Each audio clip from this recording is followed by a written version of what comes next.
Hello friends, Sindhi कढ़ी का नाम तो आपने ज़रूर सुना होगा और हो सकता है कभी खाया भी हो और बनाया भी हो। लेकिन इस तरीके से आप एक बार बना के देखिए, एकदम ट्रेडिशनल ऑथेंटिक तरीके से मैंने इसे बनाया है और एकदम जैसा बनता है टेस्ट सिंधी कढ़ी का, वैसा ही आपको टेस्ट आएगा। उसके लिए मैंने बेसन लिया है। तो ये बेसन जो है वो 100 ग्राम के आसपास है। ये जो कड़छी है, ये 2 कड़छी भर के मैंने बेसन लिया है। बाकी सारी सब्जियां मैंने अच्छे से धो के काट के रखी हुई हैं। सबको आप इस तरीके से तैयार करके रखिए। हींग और मेथी दाना लिया है और जीरा राई मैंने रखा हुआ है।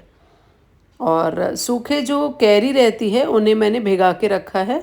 जब तक हमारी कढ़ी तैयार होगी तब तक वो अच्छे से भीग जाएगी और उसको खट्टा होने में टाइम नहीं लगेगा। अगर आपके पास ये कैरी नहीं है तो आप इमली का पल्प डाल सकते हैं। ये सारी सामग्री मैंने लिख दी है। अब मैंने एक ये जो बर्तन लिया है, ये हमारे सिंधियों का मतलब एक ट्रेडिशनल बर्तन है। हम इसी में ही बनाते हैं कढ़ी। तो इसका जो बॉटम होता है वो थोड़ा थिक होता है। तो आप इस तरीके से कोई भी थिक बॉटम वाली ले सकते हैं। इसमें मैंने 2 कड़छी से थोड़ा कम तेल लिया है। मतलब आपको बेसन लेना है 2 कड़छी और तेल पौने 2 कड़छी से 2 कड़छी के बीच में आप ले सकते हैं। अब इसे अच्छे से भूनना है। तो इतना तेल और बेसन का प्रपोर्शन सही होना ज़रूरी है। आप देख रहे हैं किस तरीके से बेसन भुना जा रहा है।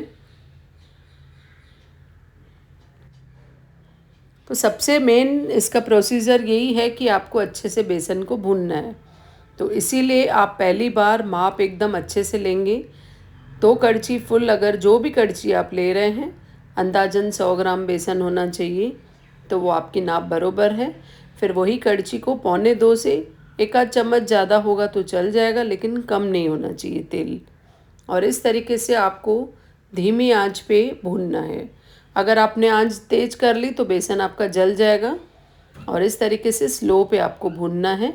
अच्छे से इसका भूनना ही बहुत ज़रूरी है। इसके साथ साथ आप पानी के 2 से 3 गिलास तैयार रखिए बाजू में। 4 गिलास हम टोटल पानी डालेंगे इस कढ़ी में। तो आप पानी कम से कम 2 गिलास बाजू में भर के रखिए, क्योंकि जैसे ही हमें लगेगा ये भुन गई है, आपको तुरंत पानी डालना पड़ेगा। और जब आप पानी डालेंगे तब आप आंच तेज कर लेंगे। तब आप इसे स्लो पे नहीं रखेंगे, नहीं तो इसकी गुठली गुठली बन जाएगी। तो इस तरीके से आप देख रहे हैं इसका कलर चेंज होता जा रहा है। तो ये एकदम से हमें इसमें पानी डालना पड़ेगा। आप वेट नहीं कर सकते, आपका बेसन काला हो जाएगा। अब इसका कलर लगभग चेंज हो रहा है, धुआं भी आ रहा है, पूरा भुन गया है। अब हम इसमें पानी डालेंगे। अब देखिए 2 गिलास मैंने पानी अभी डाल दिया है और 1 गिलास डालेंगे। पहले इसे अच्छे से घुमा के पूरा छुड़ा देंगे बेसन, जो भी हमें लग रहा है कि चिपक गया है। और इस तरीके से घुमाने से कड़छी पे भी जो बेसन लगा हुआ है सारा छूट जाएगा। तो टोटल हम इसमें 4 गिलास पानी डालेंगे। तो पहले आप 3 गिलास डालेंगे, बाद में थोड़ा सा उबलने के बाद आप 1 गिलास और डालेंगे। तो इसीलिए जब हम बेसन भून रहे थे तभी आपको पानी भर के रख देना है, क्योंकि आप जब तक पानी भरने जाएंगे आपका बेसन जल जाएगा। इसमें अगर एक आध इस तरीके का डंठल आ गया तो आप इस कड़छी की मदद से ही उसे थोड़ा सा मैश कर सकते हैं। बाकी इसमें अगर आप इस तरीके से बनाएंगे तो आपकी कढ़ी बहुत टेस्टी बनेगी।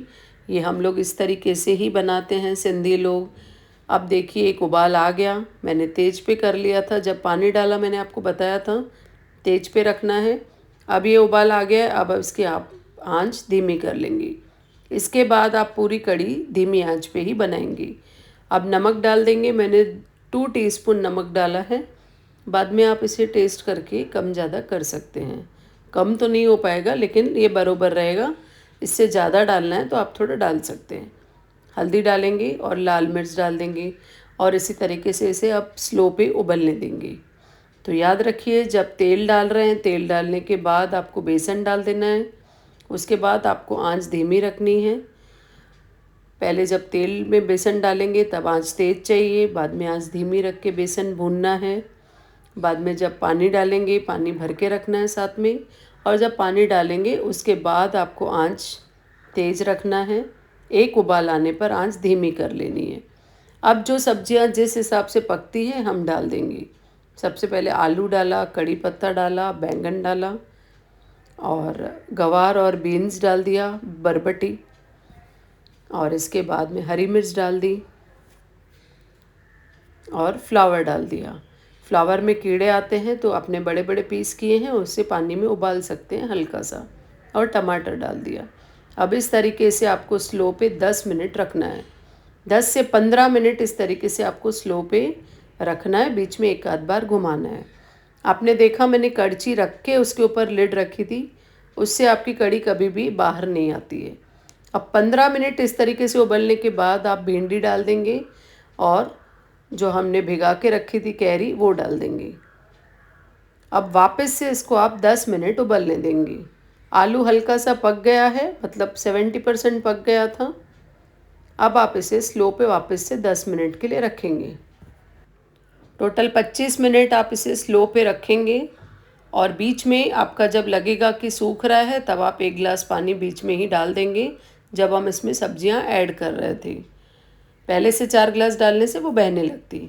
अब देखिए सब्जियां पूरी पक गई हैं, पक तो गई हैं लेकिन खुली खुली भी दिख रही है, एकदम मैश नहीं होनी चाहिए। इस तरीके से आपको दिखना चाहिए अलग अलग पीसेस, और खाने में पकी हुई रहनी चाहिए। इसे चावल के साथ खाते हैं, और सब्जियां तो हम लोग ऐसे ही उठा के ग्रेवी, चावल और सब्जियां भी खाते हैं। सब सब्जियां पक गई हैं, मैं आपको दिखा रही हूँ। इस तरीके से आप बनाएंगे, आपकी कड़ी आधे घंटे में तैयार हो जाएगी।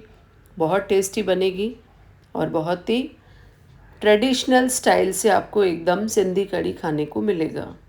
तो अगर आप भी बनाना चाहते हैं तो एक बार इस तरीके से बनाइए, और मुझे प्लीज़ बताइए कमेंट में कि आपको मेरी रेसिपी कैसे लगी, आप कहाँ से देख रहे हैं, किस सिटी से देख रहे हैं, और आपको मेरी रेसिपीज़ पसंद आ रही हैं कि नहीं। Thank you.